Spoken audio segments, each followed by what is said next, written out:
बड़ा वामपंथी जज्बा लोगों के अंदर जब कानून त्रिलोक सिंह जी लोकसभा और विधानसभा दोनों लड़ते थे उस समय भी 57 में बहुत छोटे मार्जिन से हारे विधानसभा का चुनाव। चाहे मैंने चुनाव लड़ा 98 के लोकसभा के चुनाव में सबसे अग्रणीय धोत था और उसके बाद पहले नंबर पे भारतीय कम्युनिस्ट पार्टी मार्क्सवादी को रखने का किसी ने काम किया था तो वो लक्ष्मणगढ़ था। हर वक्त जहां भी चुनावी संघर्ष में कोई उतरे हमारी पार्टी के साथियों को बहुत बड़ा विधानसभा के चुनाव 2008 में भी बहुत कम मार्जिन से हम विधानसभा में हमारा प्रतिनिधि भेजने में थोड़ी सी चूक हुई थी। हमेशा जब भी इस लाल झंडे ने चुनाव लक्ष्मणगढ़ विधानसभा क्षेत्र से लड़ा है बहुत बड़े साथियों ने समर्थन देने का काम किया है। न केवल चुनावी संघर्ष में बल्कि हर संघर्ष में भी अग्रणीय रोल लक्ष्मणगढ़ की जनता ने करने का काम किया है।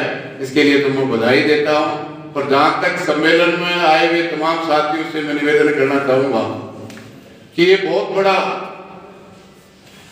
इवेंट सम्मेलन ये केवल और केवल कम्युनिस्ट पार्टी ही है जो हर 3 साल में अपने प्राथमिक ब्रांच से लेके तहसील, जिला, राज्य और राष्ट्रीय सम्मेलन करती है। वो केवल और केवल ये जनतांत्रिक व्यवस्था है। आंतरिक जनतंत्र केवल कम्युनिस्ट पार्टी में है। बाकी जितने भी पूंजीवादी पार्टियां हैं राष्ट्रीय अध्यक्ष राज्य के अध्यक्ष को नियुक्त करता है, वो जिले को नियुक्त करता है, जिले वाले तहसील को नियुक्त करता है और फिर नीचे के स्तर पर नियुक्तियां होती हैं। केवल आंतरिक जनतंत्र और हमारी पार्टी में केवल और केवल कमेटियां ही नेता हैं। वो कमेटियों का निर्णय उसको संचालन करने के लिए सेक्रेटरी होते हैं, जनरल सेक्रेटरी सेक्टर पे होता है। वो केवल और केवल उसको संचालन का काम करता है। लेकिन आज सबसे बड़ी सम्मेलन में हम देखेंगे कि जो हमारे देश के सामने जो परिस्थितियां पिछले 10 साल से है, हमारी पार्टी ने पिछले राष्ट्रीय सम्मेलन में 23वें में यह तय किया था कि इस देश की आम आवाम के सामने सबसे बड़ा खतरा जो भारतीय जनता पार्टी और आरएसएस का जो सांप्रदायिक और कॉर्पोरेट गठबंधन का खतरा है, वो सबसे बड़ा इस देश की राजनीतिक, आर्थिक और सामाजिक व्यवस्था के लिए सबसे बड़ा खतरा है।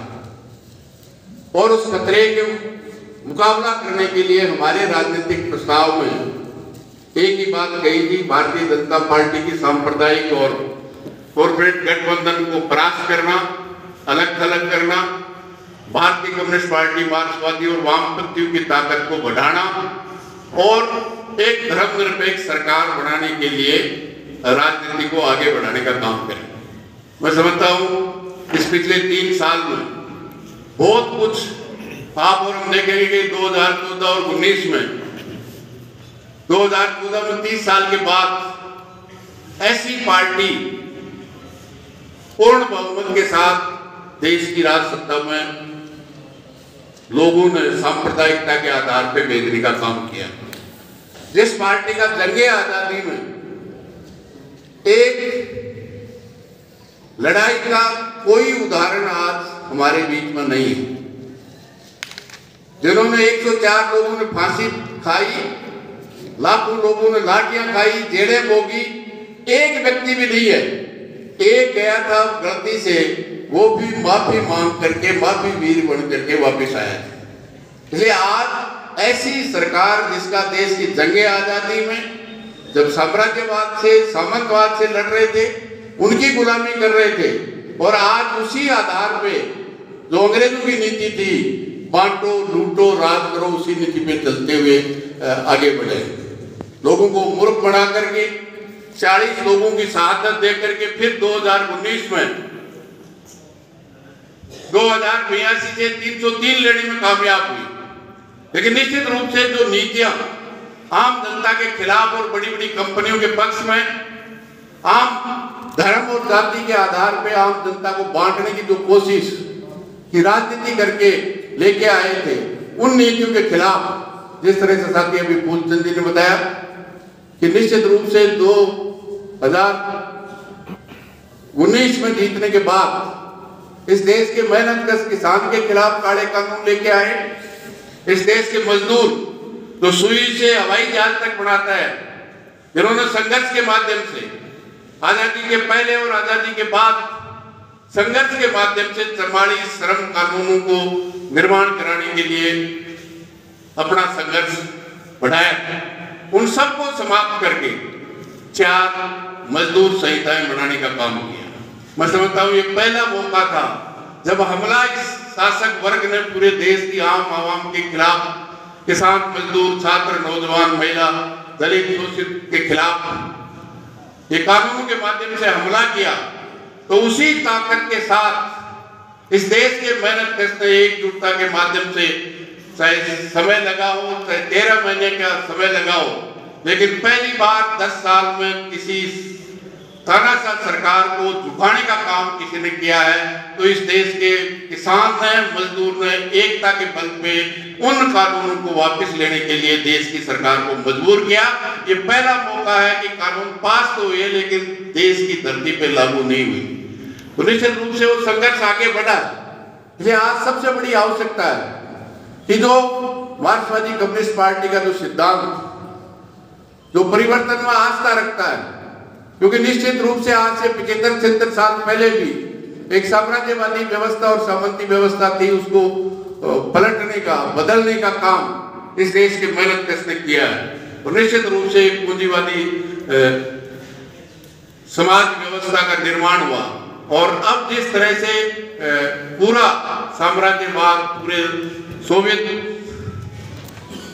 रूस के विघटन के बाद जो नीतियां लाई गई है, जिससे आम आवाम न केवल हमारे देश का बल्कि पूरी दुनिया का मेहनतकश परेशानी में है, बेरोजगारी बेइंतहा है, महंगाई से लूट है, बड़ी बड़ी कंपनियां और भ्रष्ट नेता मालामाल है और जनता बेहाल है। निश्चित रूप से उसके खिलाफ संघर्ष आगे बढ़ रहा है।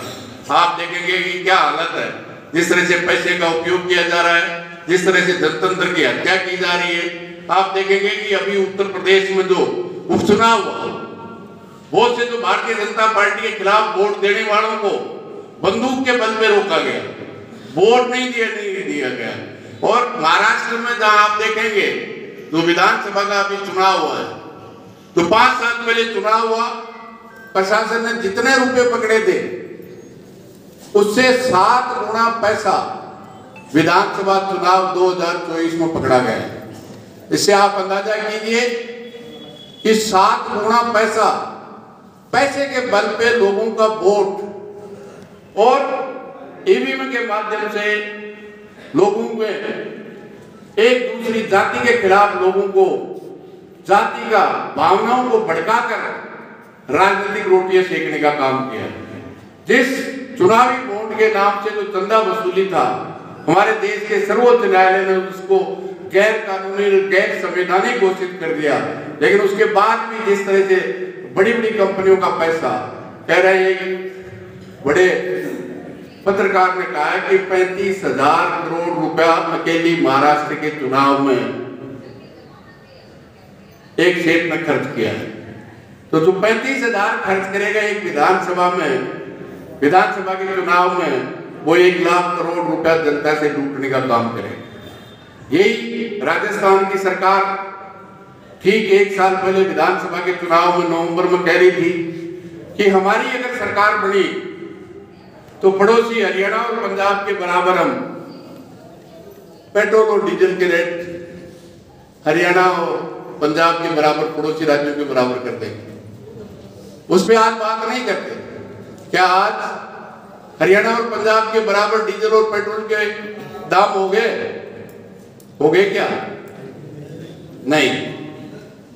जो ऐसी सरकार जो सुबह आदेश निकालती है और शाम को निरस्त कर देती, एक भी वायदा, बढ़ी हुई महंगाई की मार, अब तो आपकी सरकार है, देश में भी है, प्रदेश में भी है। क्या हालत है आज? 50 वाला डीजल नारे लगाते थे भारतीय जनता पार्टी, बढ़ी हुई महंगाई की मार, अब की बार मोदी सरकार, अभी तो तीसरी बार है, 50 वाला डीजल 95 है, डीएपी 400 वाली 1400 है, लेकिन रुपया देने के बाद में भी नहीं मिलती। यह हालत निश्चित रूप से आज जो समर्थन मूल्य जिनका घोषित कर रखा है, क्या हालत है, चाहे मूंगफली है, बाजरा है, राजस्थान सबसे ज्यादा बाजरा पैदा करता है, अब तो उनकी सरकार है, राजस्थान में भी प्रति सरकार है, वहां भी तीसरी बार मोदी जी है। निश्चित रूप से 1 किलो बाजरा भी आज 800-900 रुपया प्रति कुंटल के हिसाब से हजारों करोड़ रुपया राजस्थान के किसान जो बाजरा पैदा करता है, जो मूंगफली पैदा करता है, जो मूंग पैदा करता है, समर्थन मूल्य जिनका घोषित है उनसे नीचे बिक रहा है और सरकार बात करने के लिए तैयार नहीं है। आज जिस तरह से इस 10 साल के, सवा 10 साल के शासन में इस सरकार ने गौतम अडानी को देश को लूटने का जो साथ दिया है, आप देखेंगे कि उसके खिलाफ, उसके भ्रष्टाचार के खिलाफ अमेरिका में मुकदमा हो सकता है, लेकिन हमारी सरकार, देश की संसद पिछले 5 दिन से नहीं चल रही है इस बात के लिए कि उस गौतम अडानी की भ्रष्टाचार जो घूसखोरी हुई है जनता को लूटने के लिए, उस पर चर्चा कराई जाए। हमारा देश का प्रधानमंत्री जो कहता है मैं खाऊंगा और मैं खाने दूंगा, उस पर चर्चा कराने के लिए तैयार नहीं है। वो कहते हैं ना, एक है मोदी और अडानी एक है तो सब सुरक्षित है।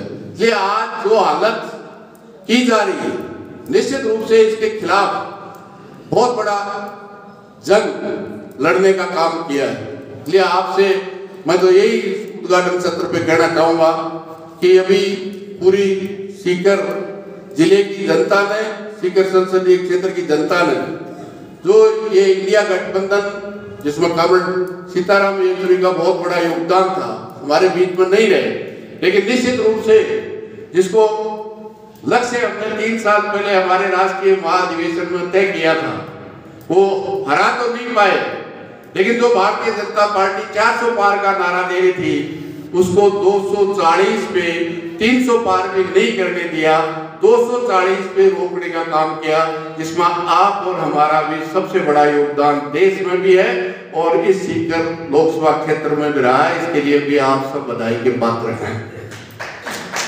ये जो पार्टी को जिम्मेदारी मिली है, निश्चित रूप से हम सब के लिए, हमारी पार्टी और जनसंघ को बढ़ाने के लिए बहुत बड़ा एक मौका भी है और मौके के साथ साथ बहुत बड़ा चैलेंज भी, क्योंकि लोगों की आस जिस तरह से बढ़ी है कि एक एमपी अमराराम जीत गया तो हर समस्या का समाधान अमराराम के पास है।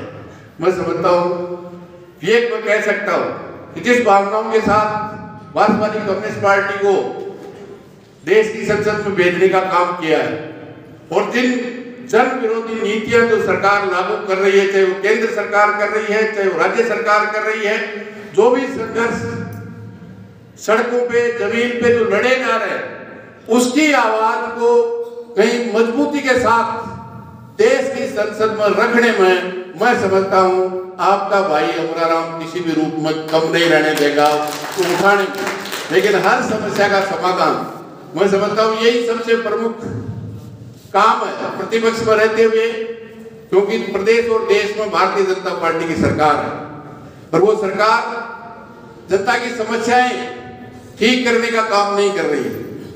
उसी सांप्रदायिक आधार पे, जिस तरह से साथी अभी कह रहे थे, दरगाह शरीफ अजमेर हो या दूसरे हो, जबकि देश की संसद ने कानून बनाया है कि 1947 के बाद अयोध्या के मसले को छोड़ करके कोई भी धार्मिक स्थल है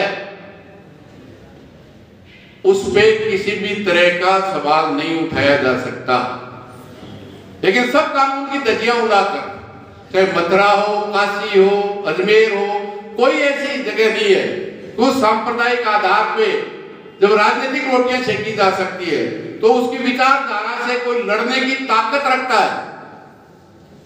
तो वो केवल और केवल ये लाल झंडा भारतीय कम्युनिस्ट पार्टी मार्क्सवादी रखती है, जो उसकी विचारधारा से लड़ सकती है।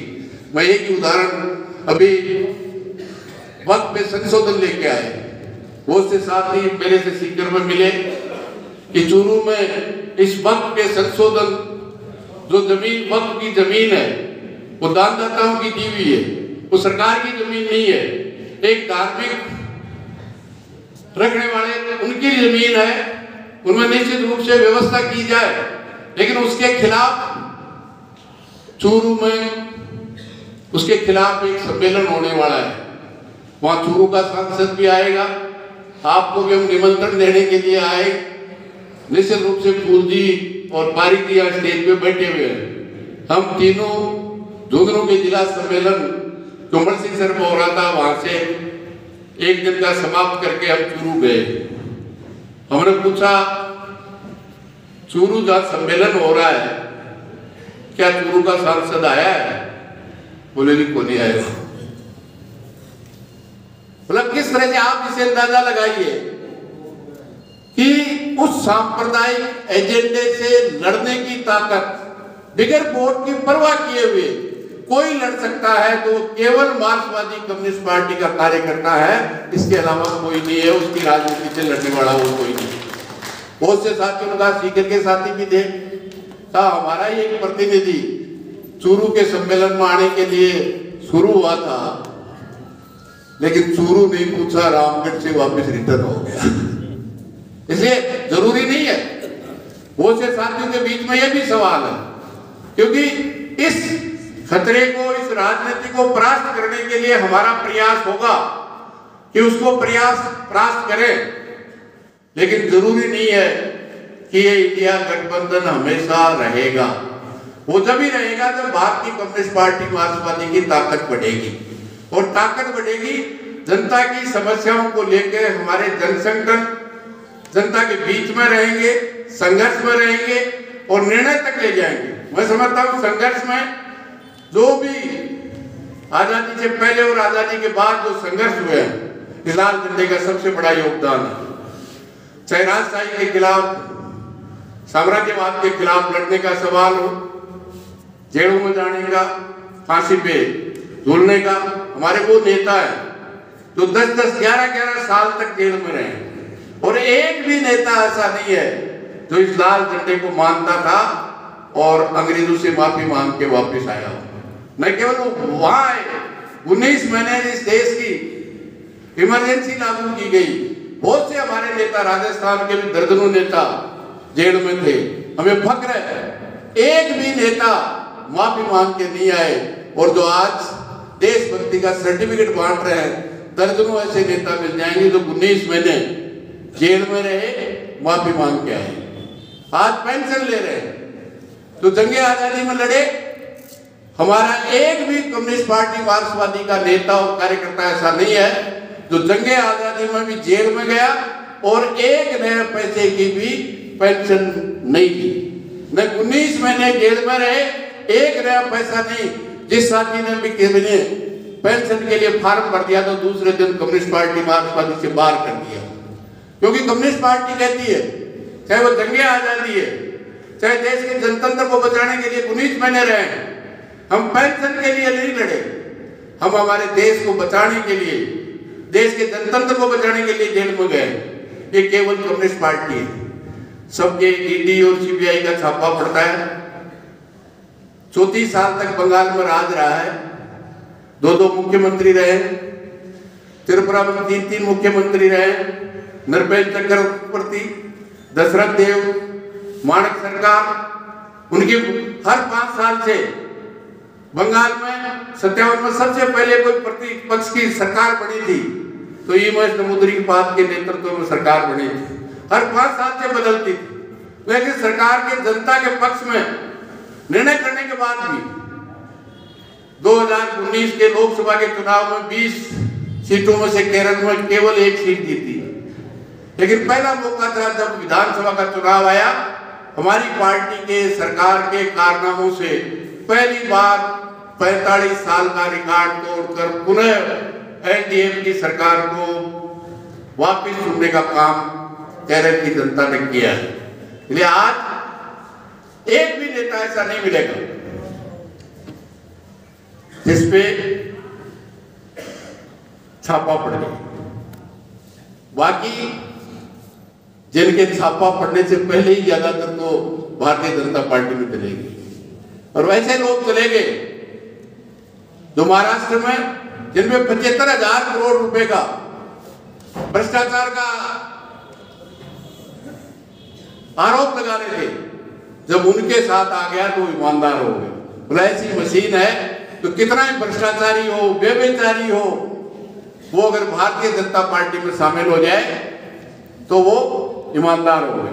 इसलिए मैं तो इस खुले सत्र में आप तमाम साथियों से एक ही निवेदन करना चाहूंगा कि जो संघर्ष किए निश्चित रूप से वही एक हथियार है, चाहे वो बिजली की रेट का सवाल हो, बीमा क्लेम का सवाल हो, पीने के पानी के सवाल हो, हर सवाल पे जो लड़े और न केवल लड़े हैं बल्कि निर्णय तक पहुंचाने का काम किया है।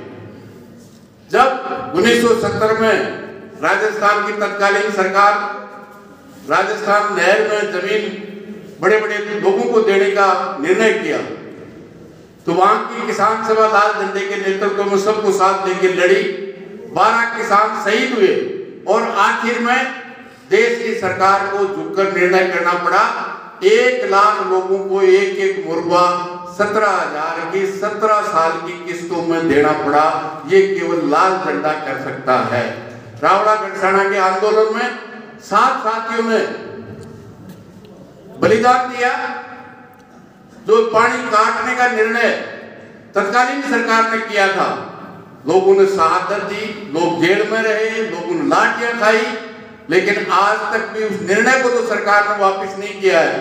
लेकिन कोई भी 5 साल से सरकार बदलती है, 2004 के बाद 2024 आ गया, 20 साल में कोई भी सरकार उस निर्णय को, जो इलाका सरसब्ज था उसको वीरान कर दिया था, तो लोगों को मजदूरी पे लगाते थे, वो मजदूरी करने के लिए हरियाणा और पंजाब जा रहे थे, लेकिन लड़े और उस निर्णय को आज तक भी सरकार लागू नहीं कर पाई। इसलिए मेरा तो आपसे निवेदन है, केवल राजस्थान के किसी भी कोने में कोई भी संघर्ष करता है तो लाल झंडे को याद करता है। इसलिए जो हमारी कमजोरियां रही हैं निश्चित रूप से संघर्ष में रिकॉर्ड है, लेकिन जो संघर्ष में आते हैं उनको संगठन में डालना और संगठन में राजनीतिक शिक्षित करना, और जो आगे बढ़े हुए लोग हैं उसको कम्युनिस्ट पार्टी में शामिल करना। मैं समझता हूँ भारतीय कम्युनिस्ट पार्टी मार्क्सवादी सीकर की जो संघर्ष का आयाम तय किए, मैं समझता हूँ आज जो 1700-1800 की मेंबरशिप है वो अगर सही सलामत हम हमारे संगठनों में लागू करते, राजनीतिक शिक्षण करते, पार्टी बढ़ाते, तो मैं समझता हूँ अकेले सीकर जिले की सदस्यता, पार्टी की सदस्यता 5,000 से ऊपर हो सकती है। लेकिन बहुत से साथी भर्ती नहीं करते और कुछ साथियों का ये होता है कि पक्का मार्क्सवाद का पंडित हो जाए उसके बाद ही, मेरे जितना मार्क्सवादी हो जाए उसके बाद ही कम्युनिस्ट पार्टी का, कोई भी कम्युनिस्ट पार्टी का मेंबर संपूर्ण कम्युनिस्ट हो जाए, ये लगातार प्रक्रिया है। मैं समझता हूँ संघर्षों के माध्यम से, संगठन के माध्यम से। इसलिए आज सबसे बड़ी आवश्यकता है इस सरकार की नीतियों के खिलाफ, जहाँ राजस्थान महिला उत्पीड़न में, दलित उत्पीड़न में आज भी वो सामंती व्यवस्था आज भी कायम है, आज भी बहुत बड़ी, मैं समझता हूँ ये तो फक्र है, ये शेखावाटी है जहाँ संघर्षों की धरती रही है, हमला करने में कोई कमी नहीं छोड़ी। मैं समझता हूँ शेखावाटी का जवान जो जाता था जिनको अग्निवीर बनाने का, सबसे बड़ी बेरोजगारी। आज क्या हालत है राजस्थान में, देश में 2 तरह के कर्मचारी हैं। आप विद्यालय में चले जाए, विश्वविद्यालय में चले जाए, महाविद्यालय में चले जाए, आप हॉस्पिटल में चले जाए, 2 तरह के कर्मचारी, एक परमानेंट है, एक कॉन्ट्रैक्ट का है, जिससे ठेकेदार माला माल। इसलिए आज सबसे बड़ी आवश्यकता है, इनके खिलाफ लड़ने की आवश्यकता है। आज जो कॉन्ट्रैक्ट में लगे हुए हैं, चाहे आंगनबाड़ी है, चाहे आशा सहयोगिनी है, चाहे मिड डे मील वर्कर है, जो कॉन्ट्रैक्ट में, चाहे वो शिक्षक है, चाहे पैरामेडिकल स्टाफ है, हर जगह जो 2 तरह की नीतियां चला करके संपूर्ण नई नीतियों के माध्यम से पूरे जो जन कल्याणकारी योजनाएं हैं उनको समाप्त करके की ओर बढ़ रही है। मैं समझता हूँ इन तमाम जन विरोधी नीतियों के खिलाफ संघर्ष का 2 दिन बैठ करके इस तरह से हमने जो पिछले 3 साल में संघर्ष किए हैं उनका मूल्यांकन करेंगे और आने वाले 3 साल के लिए जो हमारे संघर्षों की रूपरेखा बनाने का काम करेंगे। मैं समझता हूँ निश्चित रूप से संघर्षों में जो अगुवाई है वो तो अगुवाई करेंगे ही करेंगे और निर्माण में, संगठन निर्माण में, जनसंघों को बढ़ाने में और पार्टी में जो कमियां रही है तो मैं ये भी कह सकता हूँ कि जो पार्टी के कलकत्ता प्लेनम में जो सबसे कमी युवाओं की पूरे देश में पार्टी की थी, मैं समझता हूँ उसमें राजस्थान हमारी विद्यार्थियों की, साथियों की संघर्ष के कारण आज पूरे राजस्थान में जो 20% युवा पार्टी में होने चाहिए उससे ज्यादा सीकर और राजस्थान की पार्टी में युवाओं की भागीदारी है। एक कमी जो महिलाओं की है क्योंकि आधी आबादी महिलाओं की है। हम पार्टी में शामिल करने में, क्योंकि संघर्षों में जब भी कहीं हमारी आखिरी पेज फंसता है, चाहे 2005 का पड़ाव हो, 2017 का हो, जब भी पेज फंसा है आखिर में पेज निकालने वाली हमारी वो महिला साथी हैं जो मैदान में उतरती है और बड़ी बड़ी सरकार 153 की सरकारों को भी झुकाने का काम करती है। लेकिन हमारी मैं समझता हूँ अभी भी मानसिकता जो पुरुष प्रधान है कि महिला नहीं लड़ सकती, जबकि आप और हम देख रहे हैं कोई भी रिजल्ट आता है, चाहे पढ़ाई का रिजल्ट आता है, चाहे वो नौकरी का रिजल्ट आता है, महिलाएं पहले नंबर पे आती है। संघर्ष में भी आखिर पेज फंसता है तो सीना तान के हमारी वो महिला साथी हैं जो सीना तान के बंदों के सामने खड़ी होती है और फिर सरकार झुकती है। तो निश्चित रूप से हमें आत्मनिरीक्षण करने की जरूरत है कि हमारे जनसंगठनों में, हमारी पार्टी में, क्योंकि आधी आबादी है, हम ये सोच लेंगे कि केवल पुरुष क्रांति कर देंगे, समाज को बदल देंगे। इसलिए एक तो सबसे बड़ा है ये दृढ़ निश्चय कि निश्चित रूप से समाज बदलेगा। ये पूंजीवादी व्यवस्था जो 99% लोगों को लूट रही है, 1% लोग अंबानी अडानी से लेकर नीचे तक मालामाल हो रहे हैं, जो केवल और केवल सांप्रदायिक और जातीय जहर के आधार पर राजनीतिक रोटियां सेक रहे हैं, उनसे लड़ने की आवश्यकता है। मैं समझता हूं वो दृढ़ निश्चय जो कम्युनिस्ट पार्टी कहती है कि निश्चित रूप से जो वर्ग संघर्ष है, जो लूटने वाला, जो लूटीजने वाले के बीच में संघर्ष है, चाहे वो दिखता है चाहे नहीं दिखता है, लेकिन अनवरत 24 घंटे वो जारी रहता है। और वो निश्चित रूप से जब ही रुकेगा जब इस पूंजीवादी लूट की, सामंती लूट की व्यवस्था को हम खत्म कर पाएंगे। ये दृढ़ निश्चय ही, मैं समझता हूँ बहुत से लोग जो इसमें दृढ़ विश्वास नहीं होता वो छोड़ के चले जाते हैं, लेकिन निश्चित रूप से दृढ़ निश्चय के साथ हम लड़ेंगे, जीतेंगे और समाज को बदलने का जो जिम्मा भारतीय कम्युनिस्ट पार्टी मार्क्सवादी ने इस देश में मेहनत का राज कायम करने का जो शपथ हम हर साल नवीनीकरण के वक्त लेते हैं, मैं समझता हूँ उस पर आगे बढ़ने का काम इस सम्मेलन के माध्यम से होगा। तो संघर्षों की धरती रही है, वामपंथियों की ताकत रही है, निश्चित रूप से उसको आगे लेकर के जाएंगे। इसी आशा के साथ पुनः मैं लक्ष्मणगढ़ के साथियों का क्रांतिकारी अभिवादन करते हुए आप सबके इस ओपन सत्र में आप सबको इस बात के लिए क्रांतिकारी अभिवादन करते हुए कि जो जिम्मेदारी यहाँ की जनता ने, यहाँ के लोगों ने हमें दी है, निश्चित रूप से हम और आप सब मिलकर उसमें खरा उतरने का काम करेंगे। इनकलाब जिंदाबाद।